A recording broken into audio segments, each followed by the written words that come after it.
Hello everyone, I am Garima and welcome to my English class. We are reading the chapter The Sound of Music. Given chapter में दो part दिए गए हैं. First part हम complete कर चुके हैं इवनिंग ग्लैनी की स्टोरी को. Second part of the story we will read the story of Bismillah Khan, the shehnai of Bismillah Khan. तो शहनाई का नाम आते ही सबसे पहले हमारे माइंड में जो क्लिक होता है नेम वो होता है उस्ताद बिस्मिल्लाह खान का, जो एक बहुत ही फेमस शहनाई वादक रहे हैं. हम पहले शहनाई एक म्यूज़िक इंस्ट्रूमेंट होता है, उसकी थोड़ा हिस्ट्री को लेकर हम डिस्कस करेंगे कि शहनाई होती क्या है. और it was modified. Bismillah Khan was very young, it was presented that time, और इट वॉज मॉडिफाइड. तो एक शासक हुए थे औरंगजेब, उन्होंने क्या किया था, एक म्यूज़िक इंस्ट्रूमेंट था, है ना, जिसका नाम क्या था, पुंगी, है ना. तो पुंगी मीन्स एक पाइप होता था, एक हॉलो पाइप होता था. तो उसको वो एक इंस्ट्रूमेंट होता था, उसको जब प्ले करते थे उसमें बहुत ही श्रील साउंड प्रोड्यूस होती थी. तो औरंगजेब ने क्या किया था, उस म्यूज़िक इंस्ट्रूमेंट को ही बैन कर दिया था. तो उसके बाद क्या हुआ कि कुछ बार्बर्स थे, जो एक फैमिली थी बार्बर की, और वो क्या किया करती थी कि जो रॉयल कोर्ट्स है वहाँ पर वो अपना म्यूज़िक प्ले किया करते थे. बहुत म्यूजिशियंस थे वो. तो उन्होंने क्या सोचा कि ये जो पुंगी है, क्यों ना हम इस इंस्ट्रूमेंट में थोड़ा सा मॉडिफाई करें इसको, और इसको फिर से हम किंग कोर्ट तक लेकर आएँ. तो उन्होंने क्या किया, एक हॉलो सा पाइप लिया और उसमें कुछ होल्स कर दिए उस पाइप में, है ना. एक बहुत ही हॉलो पाइप, हॉलो मीन्स खाली एक पाइप हुआ, सॉर्ट ऑफ जैसे बांस की लकड़ी होती है ना, अंदर से बिल्कुल खोखली होती है, और उसमें उन्होंने होल्स कर दिए. और उसके बाद जो उन्होंने उसमें से जो म्यूज़िक प्रोड्यूस किया, दैट वाज वेरी मेलोडियस. और वो उनको इतना अच्छा लगा, इतना पसंद आया किंग को, कि उन्होंने ये कोर्ट में अलाउ करवा दिया. तो उससे जो म्यूज़िक प्रोड्यूस हुआ वो बहुत ही मेलोडियस था. और जैसे बोलते हैं ना कि कोर्ट में, किंग्स कोर्ट में ये प्ले हुआ था. तो जो किंग से रिलेटेड जो चीज़ें होती हैं, आपने वर्ड सुना होगा शाही. शाही मीन्स रॉयल, है ना. तो शाही से शह वर्ड यूज़ में आया, और बार्बर जिसे कि हिंदी में नाई बोलते हैं, तो नाई, तो शह नाई वर्ड वहाँ से आया है. इस इंस्ट्रूमेंट का उन्होंने न्यू नेम रखा शहनाई, शहनाई. ठीक है. अब इस शहनाई इंस्ट्रूमेंट को किस तरह से उस्ताद बिस्मिल्लाह खान ने प्ले करना स्टार्ट किया, कि किन किन का अफेक्ट, किस तरह से वो इंस्पायर हुए इस इंस्ट्रूमेंट को प्ले करने के लिए, किस किस ने इनको इंस्पायर किया, हिज मैटरनल साइड और पिटरनल साइड. तो वो हम इनकी स्टोरी में देखेंगे.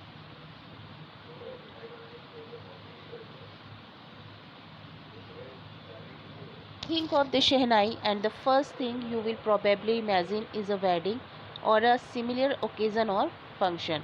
जब भी हम शहनाई के बारे में सोचते हैं, सबसे पहले हमारे माइंड में क्या आता है कि ये कहाँ पे प्ले होती होगी, वेडिंग्स में या किसी ओकेज़न और फंक्शन, किसी फंक्शन के ओकेज़न पे. The next would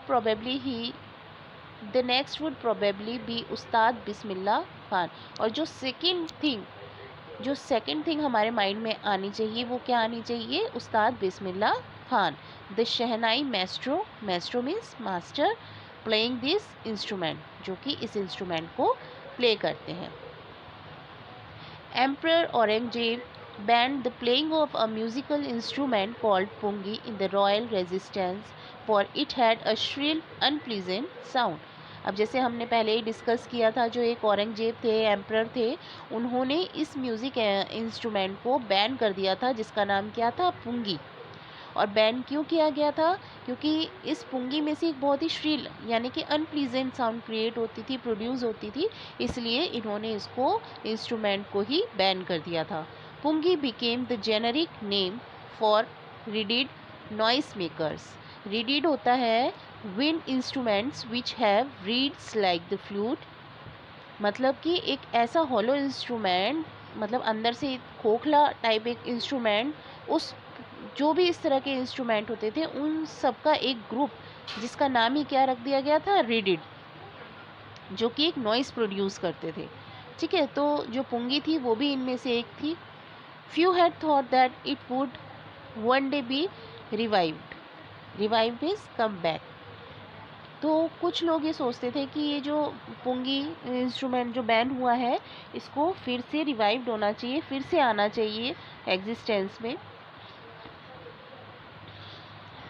A barber of a family of professional musicians who had access to the royal palace decided to improve the tonal quality of the pungi।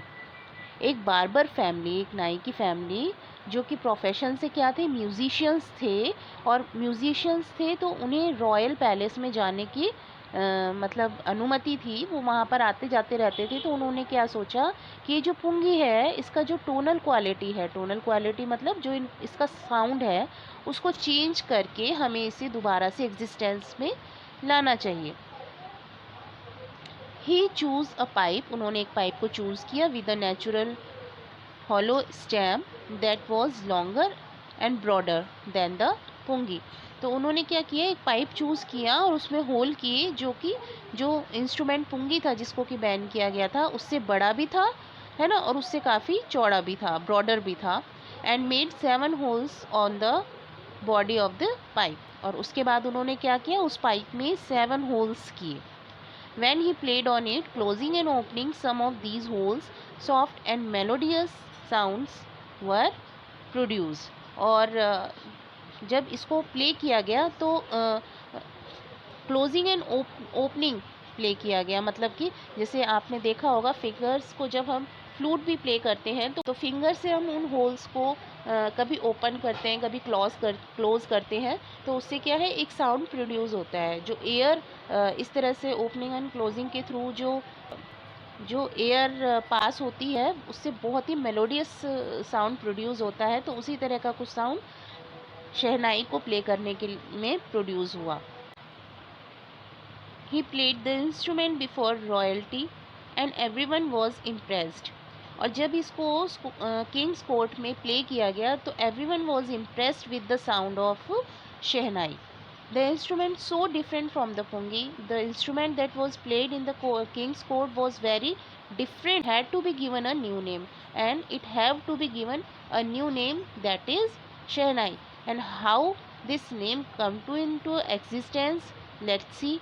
As the story goes, since it was first played in the Sheh chambers, Shah chambers में जब ये play की गई थी first time, and was played by a nai means a barber, तो the instrument was named the शहनाई।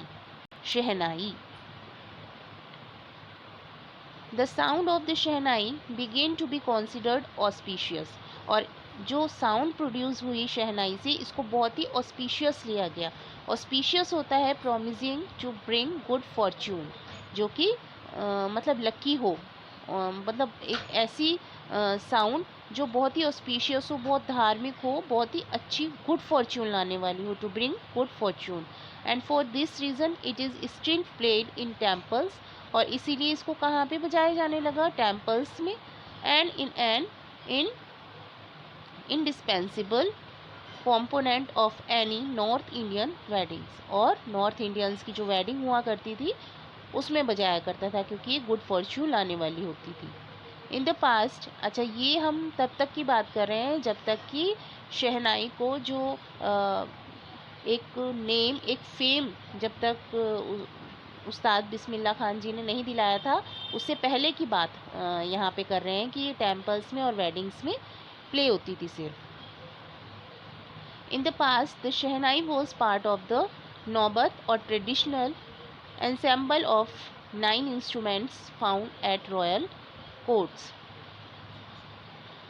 अब शहनाई जब Kings court में प्ले हुई तो ये नौबत, जो कि ट्रेडिशनल सैम्बल ऑफ 9 इंस्ट्रूमेंट्स होते थे, नौबत में काउंट की जाती थी। It was the part of नौबत।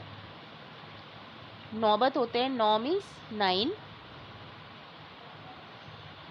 बत मीन्स इंस्ट्रूमेंट, जो 9 इंस्ट्रूमेंट जो एक फिक्स किए हुए थे किंग्स कोर्ट में, उनमें से one of the part is the shehnai.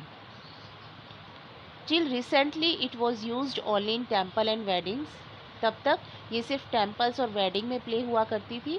The credit for bringing this instrument on to the classical stage goes to Ustad Bismillah Khan. और इस इंस्ट्रूमेंट को क्लासिकल स्टेज तक ले जाने का श्रेय किसको जाता है? उस्ताद बिस्मिल्लाह खान को. इंटरनेशनल लेवल पे उस्ताद बिस्मिल्लाह खान ने शहनाई को एक नाम दिया, एक पहचान दिलाई. आगे उन्होंने किस तरह से अपनी अचीवमेंट्स ली, किस तरह से उन्होंने फेम दिलाया खुद को भी और शहनाई को भी, तो we will continue in our next video. Till then, thank you.